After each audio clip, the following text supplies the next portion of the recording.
Look around right now. The tech world is exhausted. We've spent the last few years drowning in generative chatbots, generic software wrappers, and AI productivity tools that promise to automate your emails. It's noisy, it's crowded, and frankly, a lot of it is just hype. But hidden beneath all that noise is one specific application of AI that could genuinely unlock a trillion-dollar impact. We aren't talking about text or video generators. We're talking about actual civilization-level leverage. AI-assisted protein design. Think about it. Proteins are the literal operating system of biology. And biology isn't just healthcare. Biology is medicine, food, aging, agriculture, industrial chemicals, materials, energy, and, eventually, human enhancement. The reason investors are pouring billions into this space is dead simple. Whoever controls programmable biology controls massive foundational chunks of the future global economy.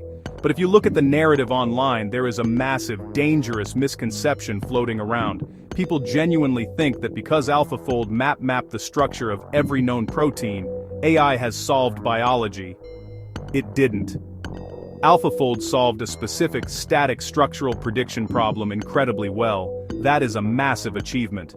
But predicting a static shape is a completely different universe from understanding dynamic biology, predicting how a full cellular system reacts, designing a safe medicine, or replacing a physical lab. Right now, the hard part of this industry is no longer generating proteins. A basic generative model can spit out millions of novel, unobserved amino acid sequences before you finish your coffee. The real problem? Validating them, manufacturing them, making sure they don't dissolve into useless sludge, or worse, turn toxic inside a living organism. The software-only era of AI biology is officially over. Welcome to the era of the full stack.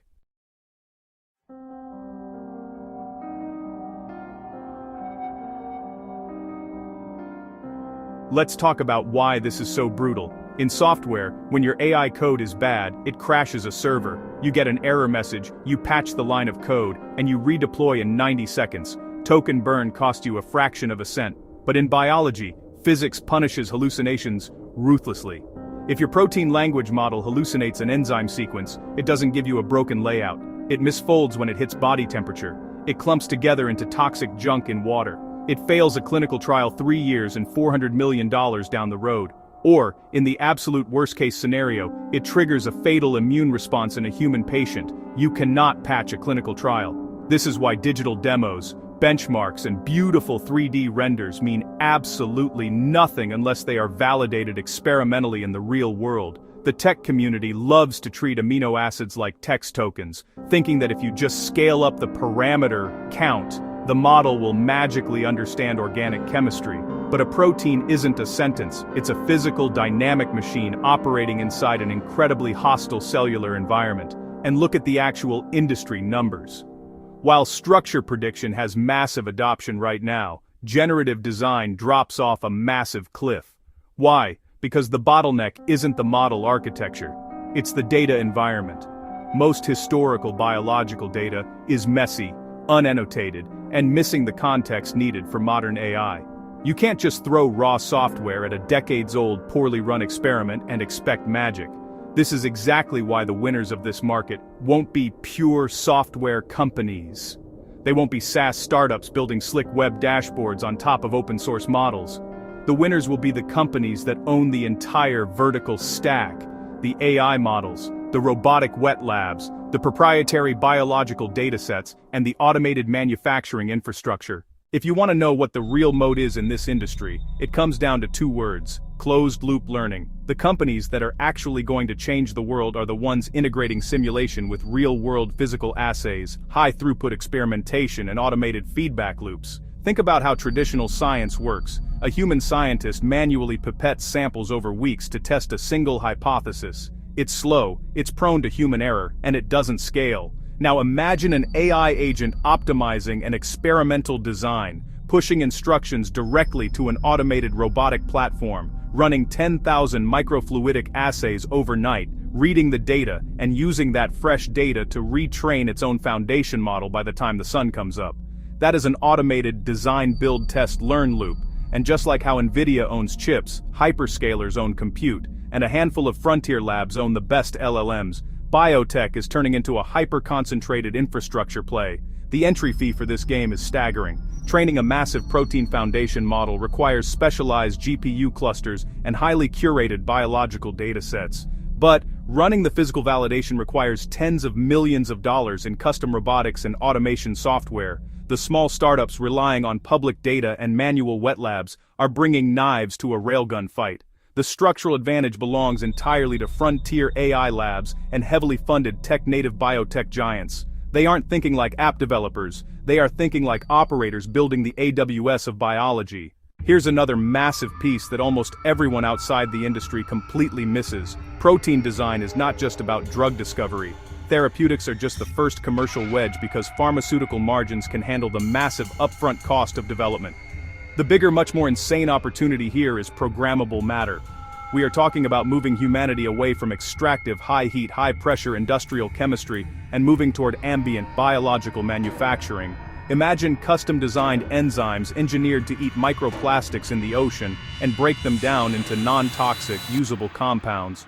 Proteins that autonomously self-assemble into structural materials with a higher strength-to-weight ratio than titanium. Engineered bacteria that secrete complex industrial chemicals at room temperature, completely bypassing fossil fuels and petrochemical plants.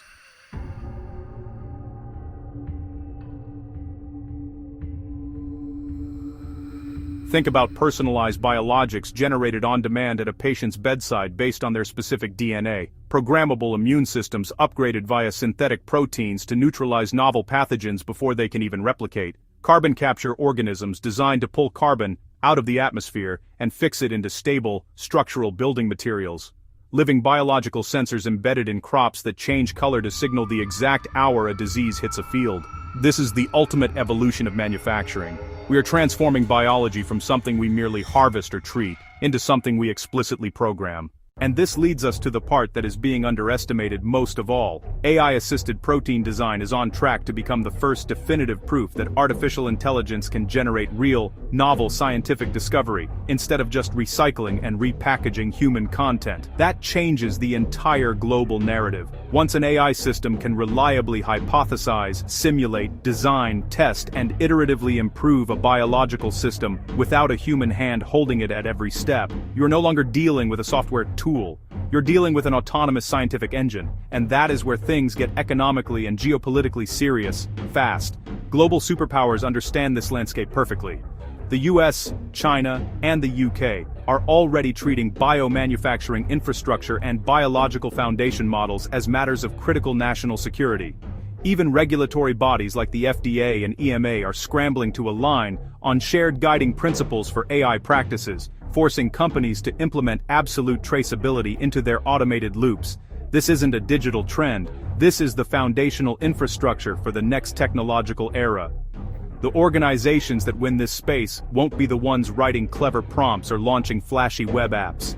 The winners will be the operators, the architects, and the systems engineers who build the physical digital stack. The software-only bio-hype is officially dead. The future belongs to the full stack. Let me know in the comments below. Do you think big tech is going to swallow this market, or will the physical wet lab giants hold the line? Thanks for watching, and I'll see you in the next deep dive.